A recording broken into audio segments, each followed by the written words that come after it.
Everyone, welcome to week 10, our online course. I am recording this on Wednesday evening, and as I mentioned in my email to you guys, I'll be uploading this on Thursday, so you can watch/listen to this lecture.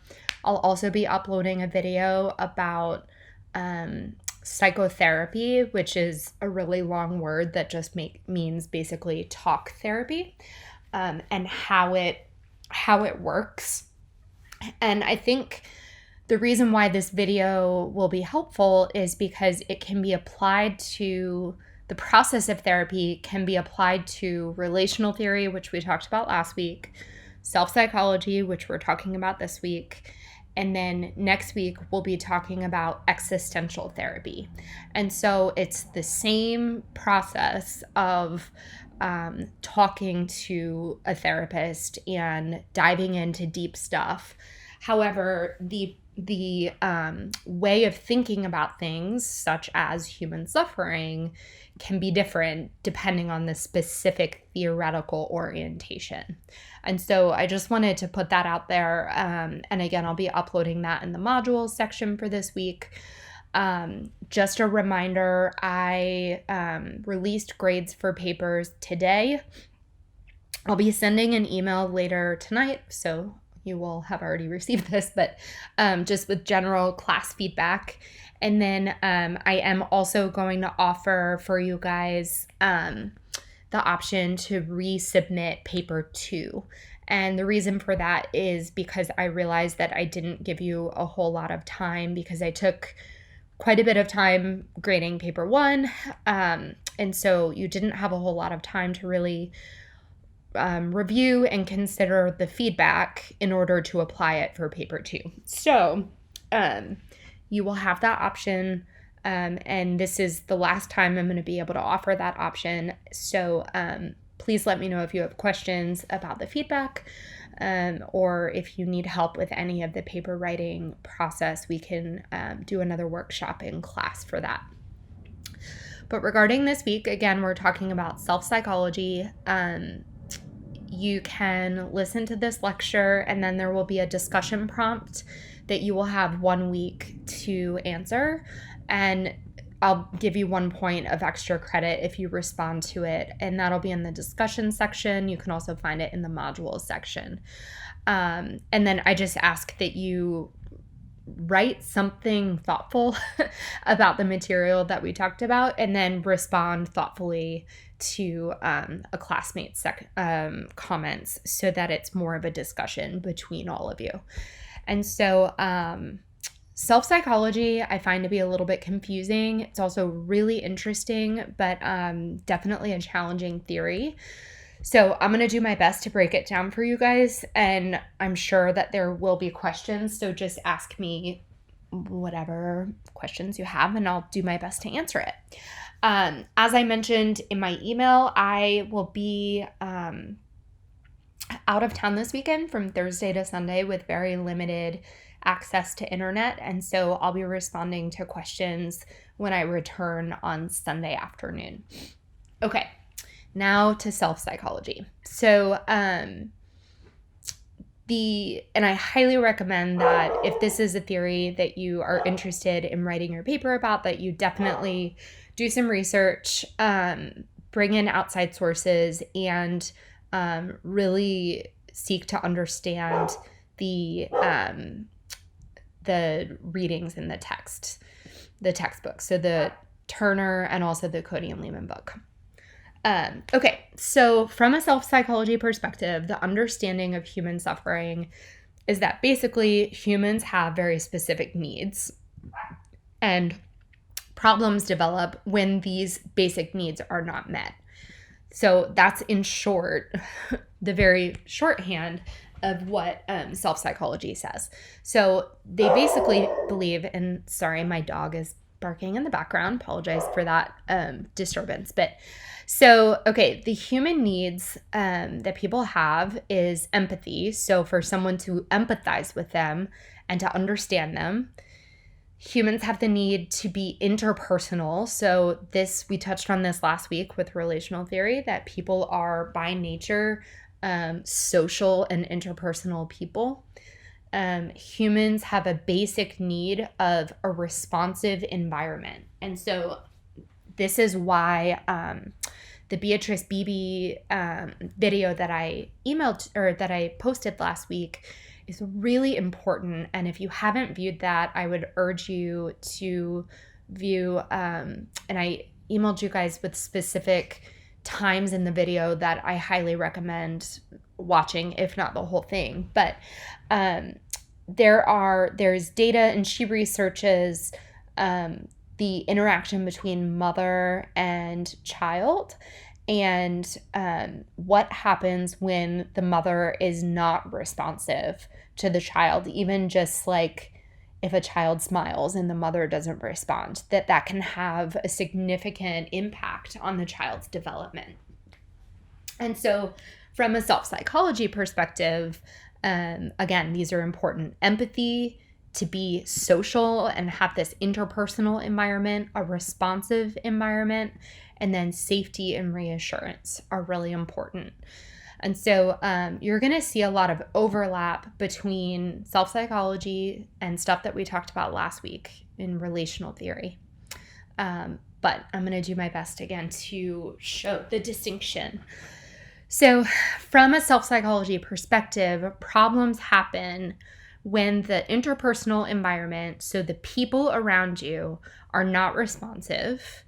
If there's trauma in your development, so this can be physical abuse, sexual abuse, neglect. If there's an emotionally unattuned caregiver, and again, this goes back to the importance of attunement. We started talking about that with attachment theory, and then again last week with relational theory.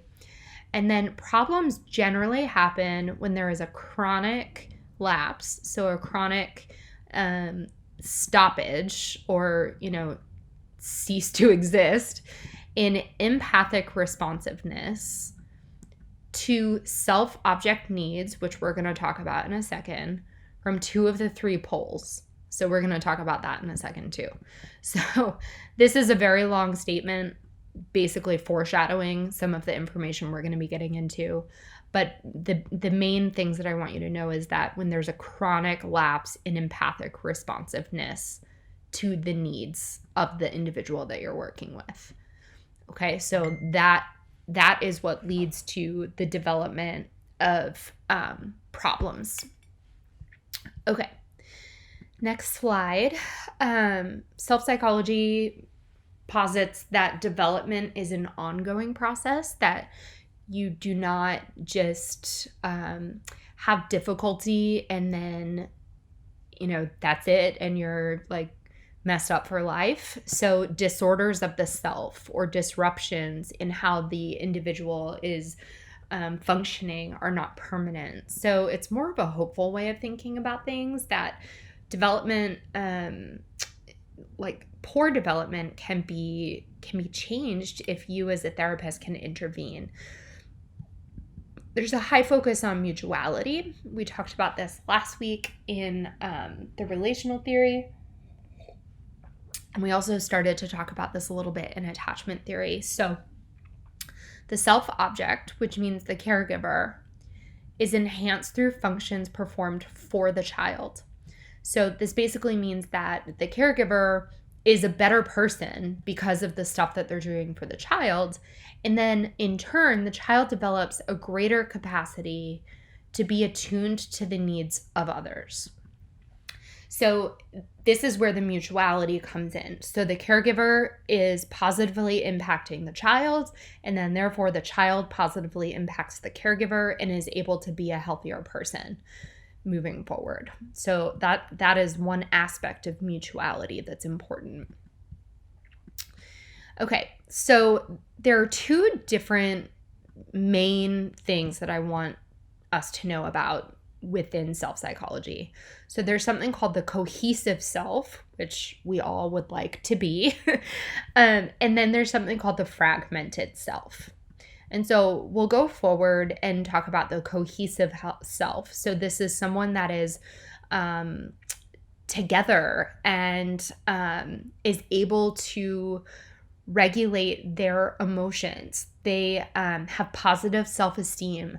They have realistic goals in their life, and they're driven to attain those goals.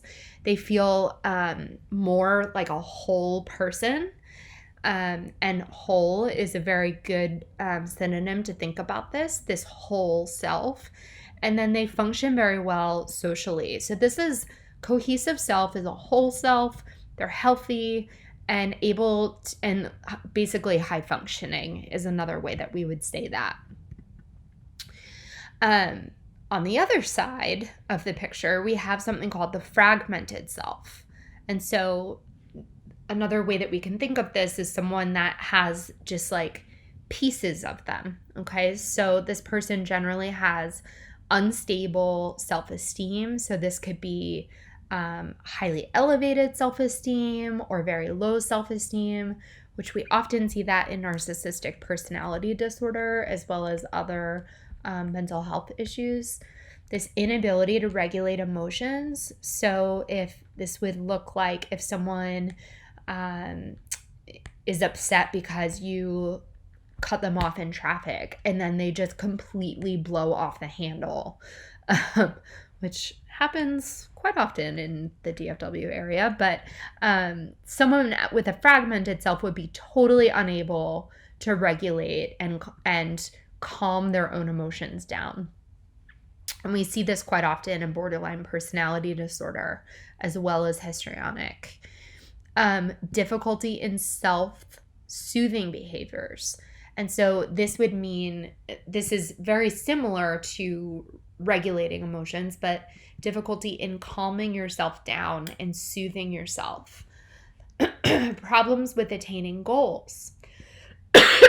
People with a fragmented self often have feelings such as hopelessness, confusion, and they feel scattered, which is very similar to this fragmented word that we think about with this fragmented self is scattered. And then fragmented selves are often associated with addictive behaviors, suicidality, difficulty sleeping, anxiety and depression. Somatic preoccupation means, really being preoccupied with symptoms in your body. So this is called the fragmented self. So when we think about self-psychology, again, cohesive self versus fragmented self. And the goal is to obviously be a cohesive self. Okay, this is the poles that I have alluded to.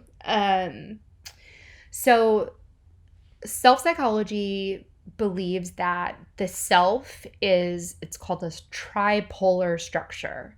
So there's these three poles or three different things within us that make us either cohesive or fragmented.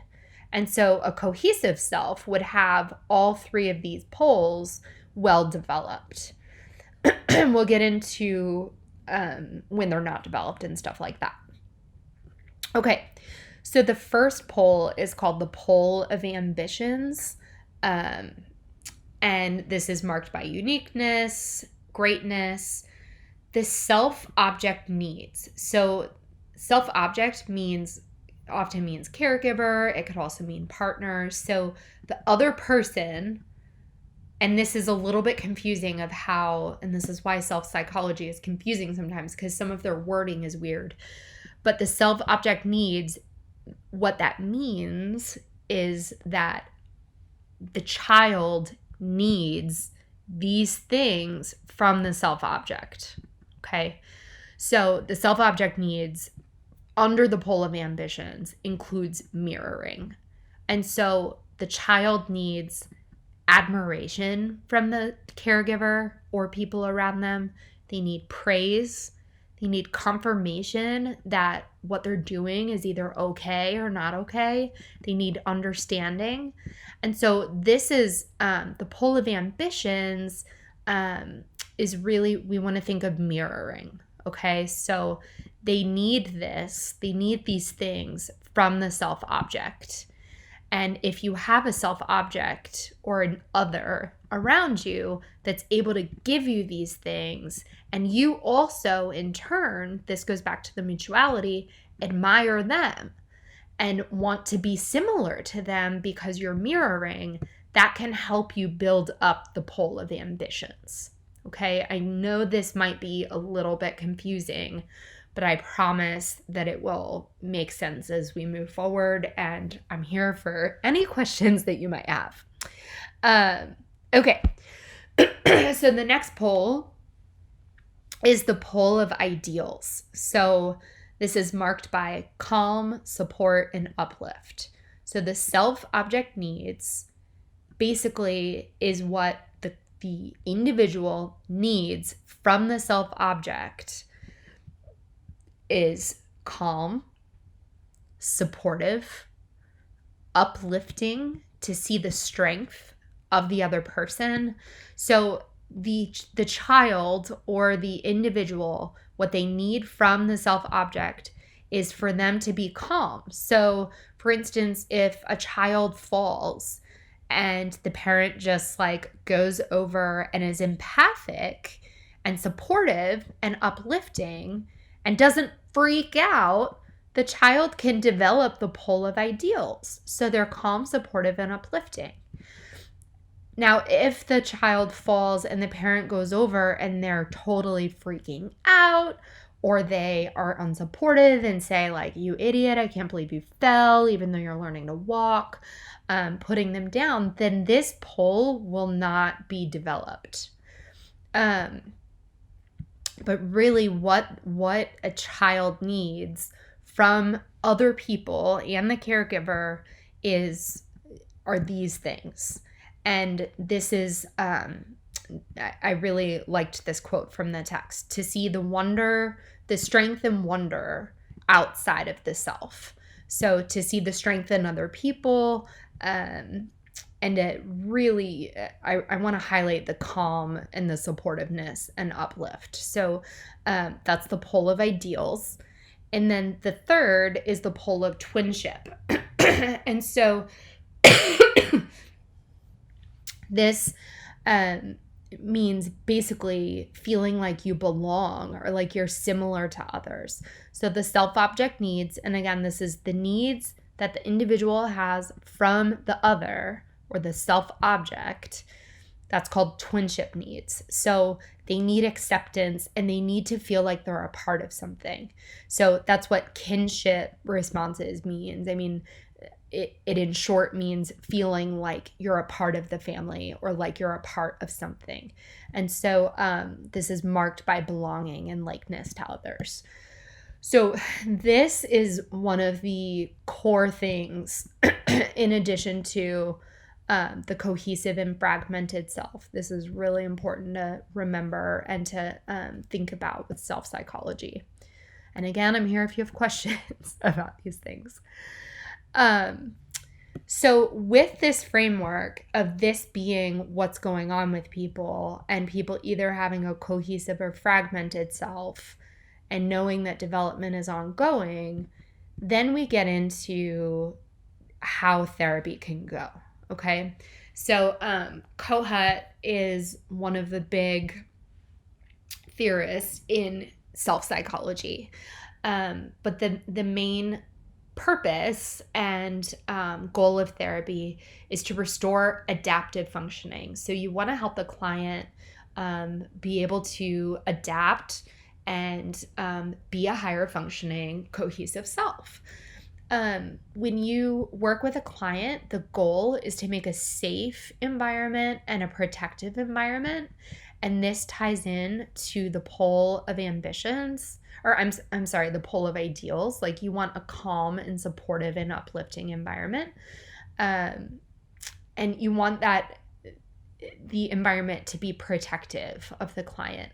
So this would look like really allowing clients and giving them permission to fully be them and to fully bring themselves to the therapy without any feeling of judgment. So transference is a big word, and the very, very shorthand definition of transference is the feelings that the client has toward the therapist. So that's like the super basic, but it's also a very complicated thing and way to think. So transference can be like what the client will project on the therapist, but it can also be, and we talked about last week in relational theory, the way that things play out in the therapy. And so this builds on that a little bit. So according to Kohut, who's a big self-psychology theorist, the patient can cue other people to respond to their needs through transference. So one example of this is if there's a client with a strong need for mirroring. So we would know that they have difficulty in the pole of ambitions. Because they didn't get these things when they were a child. So they didn't get admiration, praise, confirmation, and understanding. So they have mirroring needs because this pole, this one of the three poles, was not fully developed when they were a kid. So according to Kohut, if a client had a strong need for mirroring and didn't have any development in the pole of ambitions, they may cue me as the therapist to meet that need. And so I would love to hear from you guys. Maybe this can be something if you want to discuss what are some ways that you think a client might cue that in you. One client that I have in particular will often, if I yawn for a second, she'll check in, am I boring you? Or she'll, when we're talking and I'll be with her and paying attention, if I for a second like think about something else, she knows and she will jump in and say, you look really bored, or I can tell you don't like what I'm saying. And she has a very, very strong need for me to mirror her and for me to support her and really give her these things. So admiration, praise, confirmation, and understanding that she lacked in childhood. And so according to Kohut, sometimes the client can cue this even without their conscious understanding. And so this can be a very subtle thing that you just sort of sense and feel in the therapy. And so I'd love to hear if you guys have ideas of what that might look like in the transference. But as that comes up, you as a therapist will, of course, your goal is to provide all of these self-object needs that were not met in childhood to help restructure the three poles and to help bring the client from a fragmented place to more of a cohesive self. Okay. And then again, in therapy, there's a high value, I think we mentioned this earlier, on empathy, collaboration, warmth, and respect. Okay. I'm just going to check this last. Okay. So there's a few different ways to think about, and I mentioned I'm going to post a video that can give ideas on how to work and how this would work.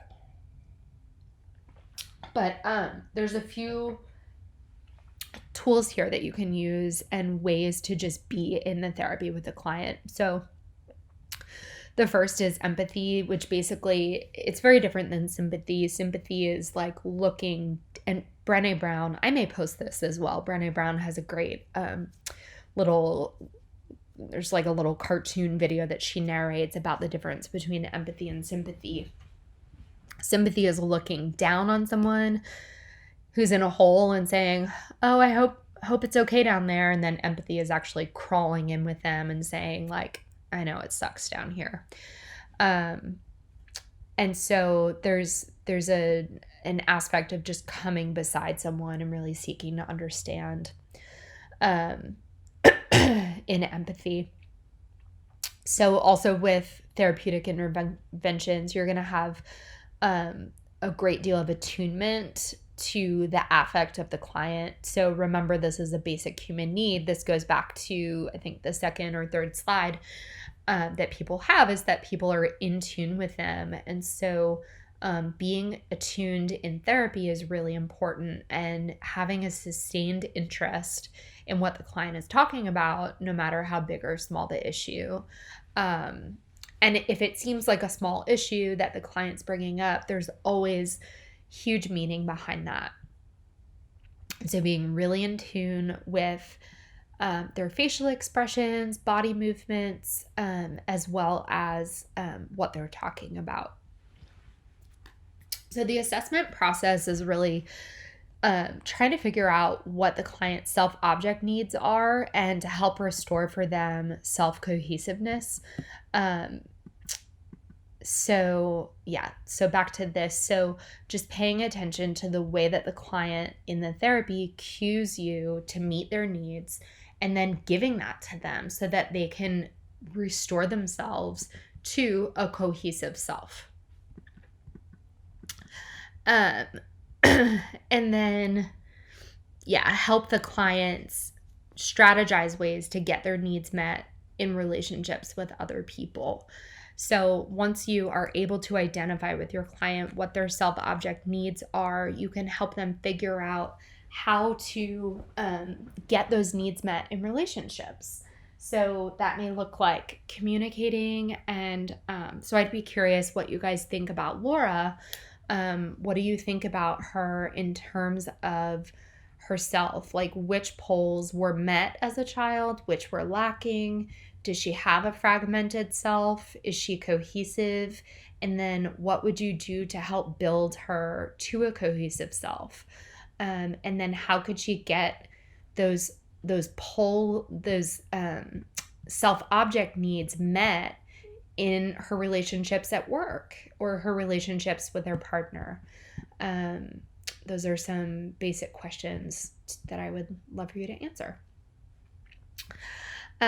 Okay, so finally, we've talked about countertransference and using it as a tool quite a bit. There are, I think this was in the Turner book? It was in one of the textbooks, just suggestions on the process by which we use countertransference. And I thought it was really helpful. But here are just some of the steps to take when you are considering that. So the first is just becoming aware of the feelings that come up for you as a therapist. And I truly think, I've told you guys this time and time again, that going to therapy is really, really helpful if you're going to become a therapist. And part of that is because it helps you just be really attuned to your own feelings and become really self-aware. And so when you're using your countertransference, the first step is to develop that muscle and to become aware of your feelings. The second is to just really consider your feelings from more of an objective perspective. So being curious about your feelings, like, hey, why did that feeling come up for me? Or what did that mean? So rather than just experiencing it and going with it or responding to it, just sort of noticing it. And then the third is think about if your emotions are related to the client's behavior. And so if the client may be cueing you to respond to them in a certain way, that could be an example of that. Another example is if a client has a certain psychopathology. For instance, there's actually a book called Stop Walking on Eggshells, and it's about borderline personality disorder. And it's that title because when you're around someone who has that diagnosis and is quite ill, it can feel like you can have that emotion. You can feel like you're walking on eggshells. And so again, this third step is to think about, are these emotions related to the client's behavior? And if not, then what is the client saying to me, or what do these emotions mean? And the last are just a couple questions. Can this better help understand the client's behavior or their verbal message, like what they're saying to me? I think I told you guys about the client that I had in New York who my countertransference was that I felt very caught off guard and very on edge around him. And then the more I explored, I found out that that was how he felt as a child. So he was, in a sense, evoking in me feelings. And so that was a projective process that we were going through. And so it helped me, the feelings that I was having helped me to better understand him, that's really how he knew how to relate to people. He knew how to be intrusive. And that was something that he developed at a very, very young age. Okay, that is all that I have for you guys today. Again, please let me know if you have any questions. I'm going to post a few in the discussion question. And I hope that you have a good weekend. Bye.